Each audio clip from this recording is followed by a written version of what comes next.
When I was away last week, this sign was everywhere.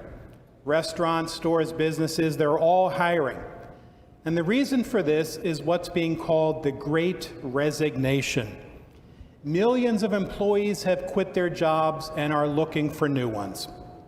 And it's not all about money. Workers are reevaluating their lives. They're questioning their purpose and where they are headed. Many are deciding that they want something different. And it's not just the workplace. People are resigning from other things in life, including churches. The pandemic has exposed deep-seated hungers and longings, which, if focused in the right direction, can lead to something truly satisfying.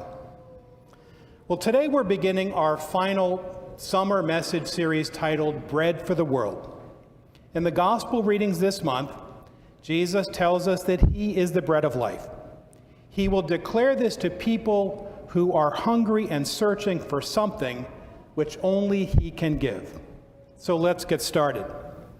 Now, for the most part, this series will focus on the gospel reading each week.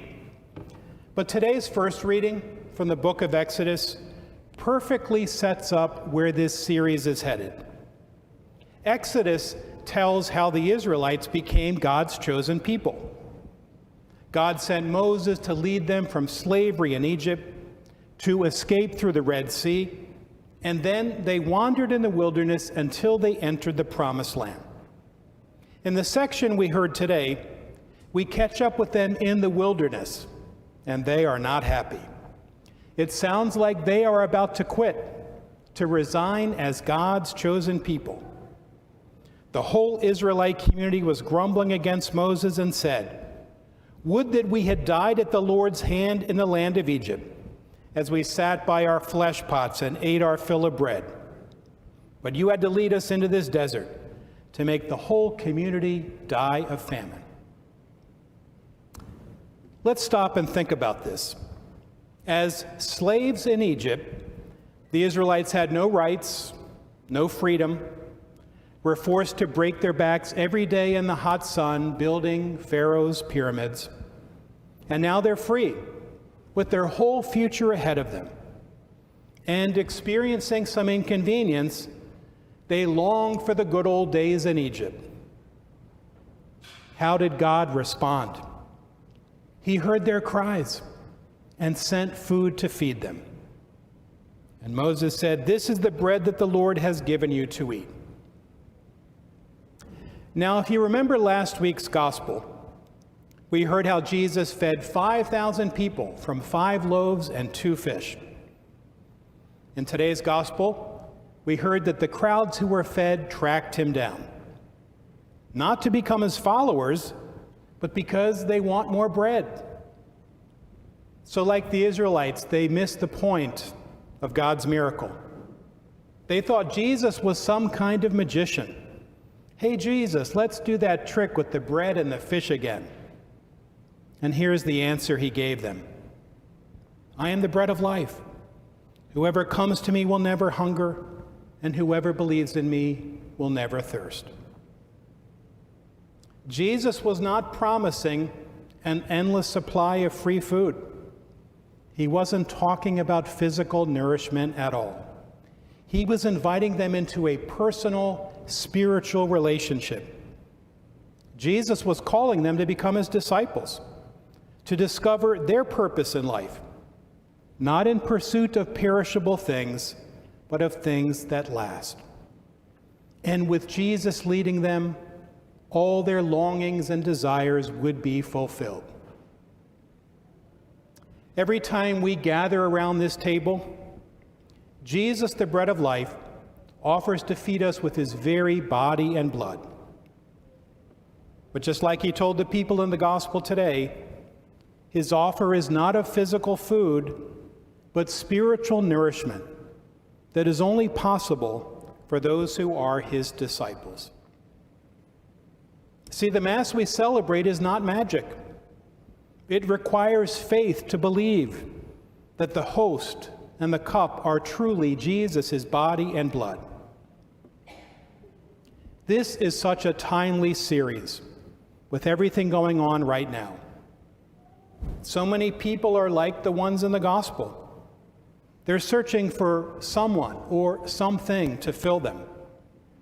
And even churchgoers are searching. A survey from 2 years ago indicates that many Catholics struggle to believe that the Eucharist is really Jesus' body and blood. And yet it's one of the most fundamental teachings of our faith. Why does our church believe this? Because we take Jesus at his word. Not only did he tell us in today's gospel that he's the bread of life, but at the Last Supper, he took bread and said, "This is my body." Then he took the cup and said, "This is my blood."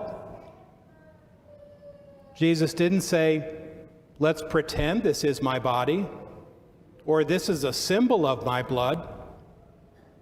And then he told his followers, "Do this in memory of me." And they did. The community of believers gathered for worship and did as Jesus did. Our church teaches that the Mass is the source and summit of our faith. And this distinguishes us from other churches that see communion only as a symbol of the Last Supper. Source and summit, meaning that we derive our strength from the Mass, and it's the summit of our faith. It's the greatest form of worship there is. The first disciples discovered this. When they gathered to celebrate the Eucharist, they found the strength that Christ offered, strength which enabled them to go out and spread the gospel. We must be like them. We must take the bread of life which we receive here and then go and be bread for the world out there. But how? Well, it has to begin by acknowledging your hungers and thirsts. What are they? Are you starving for love, for hope, for healing, for direction and purpose in your life? Name your hungers and thirsts. Be honest about them. And know that they may be God's way of drawing you closer to him. The Catholic writer Matthew Kelly wrote this: "God places yearnings within us, but so often we try to satisfy those yearnings with things that are passing and end up just as empty as before." So true. Maybe you're part of that great resignation I spoke about, questioning your life, unsure of where you are headed. Take some time this week to reflect on this question. Name your hungers and thirsts, and then pray every day, asking Christ, the bread of life, to fill you. Amen.